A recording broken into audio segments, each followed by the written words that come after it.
What is the benefits of the investors from commissioning? Could you tell us about your experience? Yes, the investors or clients will, if a project is commissioned, receive what they think they're getting when they receive their building.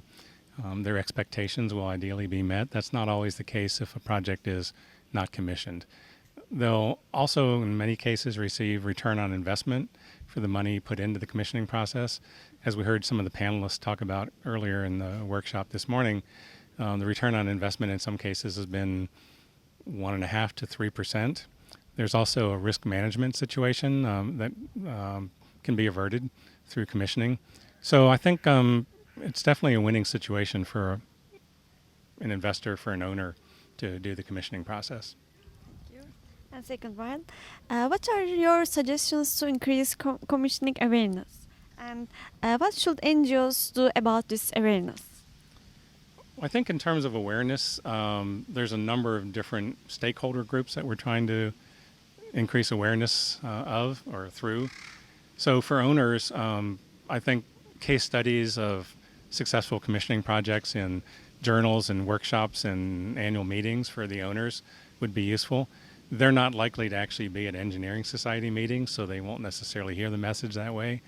I think inviting engineering and architecture societies, inviting owners to come to workshops and presentations, maybe specific short courses that talk about commissioning could be useful.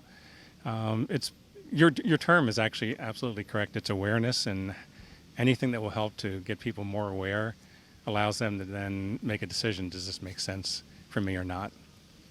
Okay. The other one, what do you think about the contributions of the design team in the commissioning process? The design team is absolutely critical in terms of the commissioning process. Under no circumstances would the design team not do what they would normally do if the project is commissioned. They need to do that.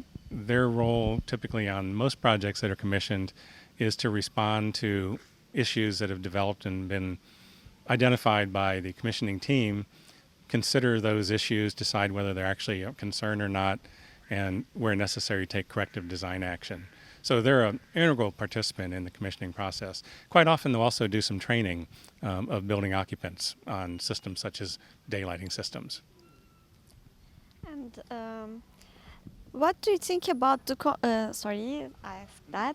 And what should be the ideal commissioning tender documentation?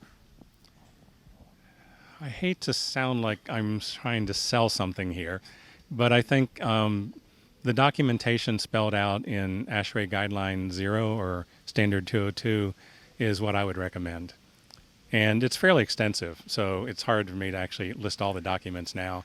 But the key element is a document called the OPR, the Owner's Project Requirement, which details what the owner considers to be a successful building before it's built. And hopefully they'll get that after construction.